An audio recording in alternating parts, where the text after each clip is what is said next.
Hi అండి, welcome back to Meera's kitchen Telugu వంటలు. ఈరోజు మన ఛానల్లో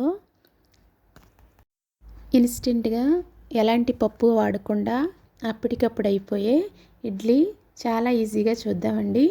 మనకి ఒక్కొక్కసారి నైట్ రైస్ మిగిలిపోతూ ఉంటుందండి. అలాంటప్పుడు మార్నింగ్ హడావిడి పడకుండా ఆ మిగిలిపోయిన రైస్తోనే ఇడ్లీ ఎలా చేయాలో చూద్దామండి. ఇడ్లీ అయితే మామూలుగా మనం చేసుకునే ఇడ్లీలా కాకుండా ఈ ఇడ్లీ అయితే చాలా సాఫ్ట్గా స్పాంజీగా ఉంటుందండి. ఇలాంటి మరెన్నో ఈజీ రెసిపీస్ కోసం మీరాస్ కిచెన్ తెలుగు వంటలు ఛానల్ని ప్లీజ్ సబ్స్క్రైబ్ చేయండి. రెసిపీ కోసం ముందుగా 1 కప్పు వరకు ఇడ్లీ రవ్వ అండి. ఇది ఇడ్లీ రవ్వని 1 కప్పు తీసుకోవాలి. ఇప్పుడు దీనిలో వాటర్ పోసుకుని బాగా 2-3 సార్లు వాష్ చేసుకోవాలి.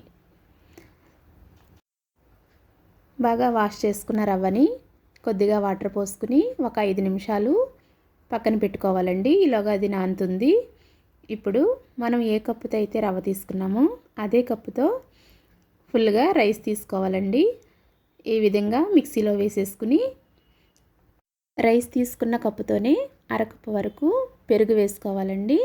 పెరుగు కూడా మిక్సీలో వేసేసుకుని రెండు కలిపి మిక్సీ పట్టుకోవాలి. చూడండి, కొంచెం గట్టిగా ఉంది కదా. ఇప్పుడు కొద్దిగా వాటర్ పోసుకుని తిరిగి మళ్ళీ మిక్సీ పెట్టుకోవాలి. ఇలా స్మూత్గా పేస్ట్ చేసుకోవాలండి. ఇప్పుడు దీనిని ఒక బౌల్లో తీసుకుని ఇడ్లీ రవ్వ నానబెట్టి ఉంచాం కదండి 5 నిమిషాలు, అది వాటర్ అంతా తీసేసి ఇడ్లీ రవ్వ అంతా కూడా ఇందులో వేసేసుకోవాలి. ఈ రెసిపీ మీకు తప్పకుండా నచ్చుతుందండి. ఒకసారి ట్రై చేసి మీకు ఎలా వచ్చిందో కామెంట్ చేయండి. ఇలా రవ్వ అంతా కూడా ఈ పిండిలో వేసేసుకున్న తర్వాత ఇప్పుడు రుచికి సరిపడా సాల్ట్ వేసుకోవాలండి. 1 టీ స్పూన్ వరకు వంట సోడా వేసుకోవాలి. ఒకసారి సాల్ట్ వంట సోడా కూడా పిండి అంతా పట్టేటట్టు బాగా కలుపుకోవాలి. ఇడ్లీ కన్సిస్టెన్సీ వచ్చేంత వరకు కొంచెం బాగా కలపాలండి. అవసరమైతే వాటర్ పోసుకుని కొంచెం కలుపుకోవాలి. ఇలా కలిపిన పిండిని మూత పెట్టేసి ఒక 5 నిమిషాలు పక్కన పెట్టేయాలండి. తర్వాత ఇడ్లీ ప్లేట్లకి ఆయిల్ రాసుకుని పక్కన ఉంచుకోవాలి. ఈ రెసిపీ మీకు తప్పకుండా నచ్చుతుందండి. ఈ రెసిపీ మీకు నచ్చితే ప్లీజ్ లైక్ చేయండి, షేర్ చేయండి.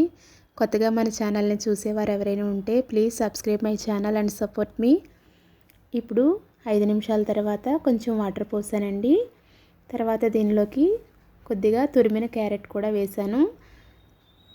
ఒక్కసారి మళ్ళీ కలిపేసుకోవాలి.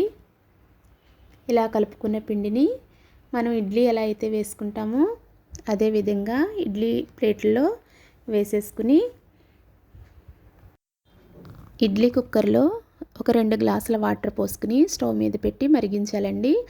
అవి కొంచెం మరిగిన తర్వాత ఇడ్లీ వేసిన స్టాండ్ని కుక్కర్లో పెట్టేసి మీడియం ఫ్లేమ్లో ఒక 10 నిమిషాలు ఉడికిస్తే చాలా స్మూత్గా స్పాంజీగా ఇడ్లీ అనేది రెడీ అయిపోతుందండి.